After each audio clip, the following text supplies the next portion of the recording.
கரூரில் செப்டம்பர் 27ஆம் தேதி அன்று தமிழக வெற்றிக் கழகத்தின் தலைவர் விஜய் நடத்திய பிரச்சார கூட்டத்தில் ஏற்பட்ட கூட்ட நெரிசல் காரணமாக துயரமான விபத்து நிகழ்ந்துள்ளது. இந்த சம்பவத்தில் சுமார் 39 முதல் 41 பேர் உயிரிழந்ததாகவும் 100க்கும் மேற்பட்டோர் காயமடைந்துள்ளதாகவும் கூறப்படுகிறது. இந்த நிலையில் கரூர் கூட்ட நெரிசல் தொடர்பாக பொறுப்பற்ற கருத்துக்களை தவிர்க்க வேண்டும் என்று முதலமைச்சர் மு.க. ஸ்டாலின் வலியுறுத்தியுள்ளார். இது தொடர்பாக அவர் வெளியிட்டுள்ள வீடியோ பதிவில், கரூரில் நடந்தது பெரும் துயரம், இதுவரை நடக்காத துயரம், இனி நடக்கக்கூடாத துயரம். சமூக வலைதளங்களில் அவதூறுகளையும் வதந்திகளையும் பரப்ப வேண்டாம். கரூர் மருத்துவமனையில் நான் கண்ட காட்சிகள் இன்னும் என் கண்ணை விட்டு அகலவில்லை. எந்த ஒரு அரசியல் கட்சி தலைவரும் அப்பாவி மக்கள் தொண்டர்கள் இறப்பதை விரும்ப மாட்டார்கள்.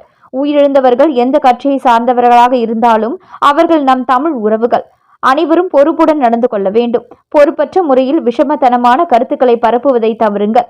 அரசியல் கட்சிகள் நடத்தும் மாநாடுகள், பிரச்சார கூட்டங்களுக்கு என தனியாக இனி விதிகள் வகுக்கப்படும்.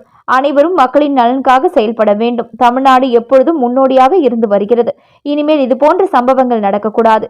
ஓய்வு பெற்ற நீதிபதி அருணா ஜெகதீசன் தலைமையிலான விசாரணை ஆணையத்தின் அறிக்கை கிடைத்த பிறகு அனைத்து அரசியல் கட்சிகளுடன் ஆலோசனை நடத்தி கூட்ட நெரிசல்களை தவிர்க்க விதிகள் மற்றும் நெறிமுறைகள் வகுக்கப்படும் என உறுதியளிக்கிறேன். அதற்கு எல்லோரும் ஒத்துழைப்பு தருவார்கள் என நம்புகிறேன். மனித உயிர்களே மேலானது. மானுடப்பற்றே அனைவருக்கும் வேண்டியது.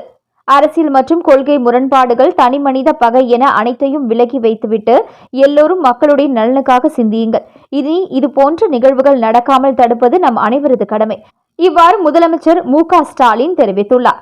அவரின் இந்த அறிவிப்பு பொய் செய்தி பரப்புபவர்களையும் சம்பவத்திற்கு காரணமானவர்களையும் இந்த அரசு நிச்சயம் தண்டிக்கும் என்பதையே காட்டுகிறது.